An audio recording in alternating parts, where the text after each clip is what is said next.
North Dakota is a land rich in stories, many already told and some waiting to be told. One of those stories has caught the attention of New York photographer and filmmaker Ijaz Khan. Khan's story alone is quite interesting, but what he found in Linton, North Dakota is what the movies are made of. Everyone's like, you're crazy. Let's just keep doing fashion. Let's do what you do best and forget about the film. Ijaz Khan's forte is fashion. Big lips, big hair, big city. 8-9 years ago, I had a film that was made with some really big stars. And then we had a problem, so we had to put that on the side. And I went into some kind of, not depression, but I felt really horrible. He turned his attention to photography, shooting wildlife in countries few have ever been to. These things you don't see in New York.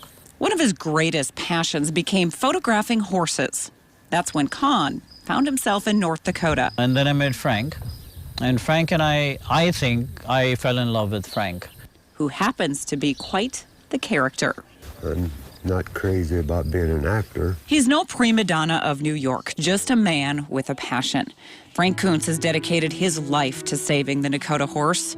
Their ancestors include early Native American and frontier ranch horses, bred for use as war horses and buffalo runners. Many lived in the wild and rugged Badlands, avoiding humans for survival. There's less than 1,000 of this type of horse left in the world. I kept on saying to myself, should I make a film? Should I make a film? Should I make a film?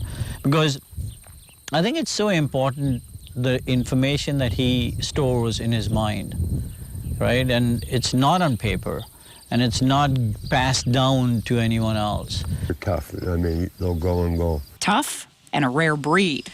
That's what movies are made of. And that's why Khan made Frank and the Nokota horses the stars of an upcoming Netflix film called Vanishing Knowledge. All about information being lost, right? So what Frank has will get lost if he doesn't pass it on to the right people.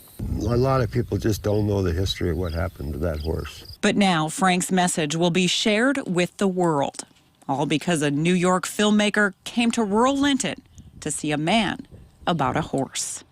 And we'll keep you posted on when you can see Vanishing Knowledge, but it's set to be released next April. Frank Kuntz and the Nokota horses are just one of a 10-part series Khan plans to feature. Can't wait to check it out. Stay tuned. Still to come, normally